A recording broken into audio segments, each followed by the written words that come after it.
ગત શ્લોકમાં ગોપીઓએ કૃષ્ણને તેના હાથ પોતાના માથા પર મૂકવાની વાત કરી. હવે આ શ્લોકમાં ગોપીઓ કૃષ્ણને તેના મંદ મંદ મુસ્કાનવાળા ચહેરાના દર્શન આપવાની માંગ કરે છે. વ્રજ જનાર્તિહન વીરયોષિતા નિજ જન સ્મય ત્વન્સન સ્મિત ભજ સખે ભવ કિંકરી સ્મનો જલરુહાનનમ ચારુ દર્શય. આમાં ગોપીઓ કૃષ્ણને વ્રજ જનાર હિતન કહે છે. આર્તિન એટલે કે દુઃખ, પીડા અને કલેશ, જે વ્રજવાસીઓના દરેક દુઃખ, પીડા, કલેશને દૂર કરે છે એવો જ વ્રજ જનાર્તિન. અહીં ગોપી કૃષ્ણને કહે છે હે વીર, એટલે કે પોતાના પ્રેમીજનોના દુઃખોને પોતાની મંદ મંદ મુસ્કુરાટથી ખતમ કરનાર. ગોપી કૃષ્ણને કહે છે અમે તારી દાસી છીએ, તારી સખીઓની પણ જે દાસી એટલે કે મંજરી છે તેની અમે દાસી એટલે કે કિંકરી છીએ.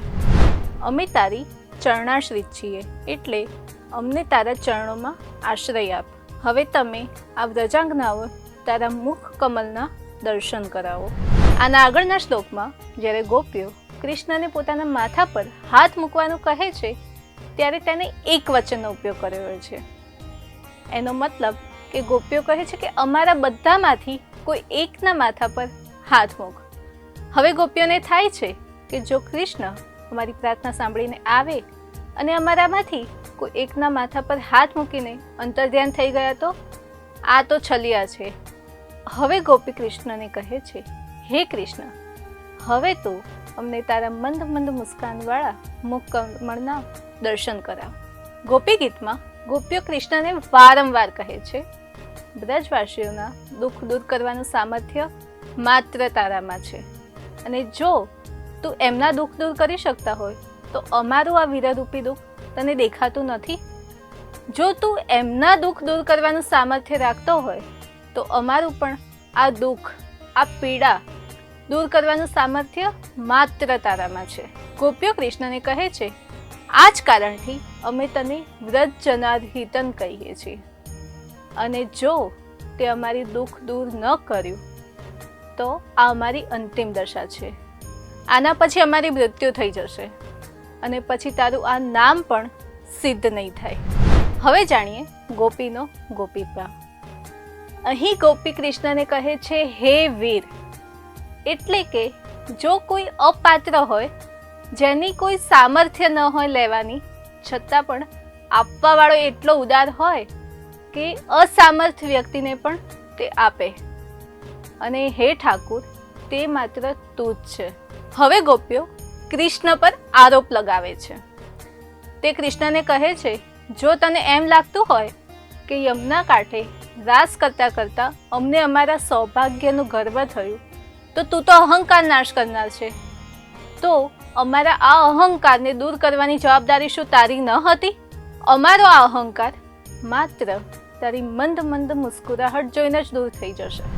હવે ગોપીઓ ખીજાઈ જાય છે અને કૃષ્ણને કહે છે અમે તને મનાવીએ છીએ, માફી માંગીએ છીએ, તો પણ જો તે તારી જીદ પકડી રાખી અને હઠના લીધે અમને દર્શન ના આપ્યા તો પાછળથી અમારી દુર્દશા જોઈને તને પણ નિશ્ચિત રૂપથી દુઃખની જ પ્રાપ્તિ થશે.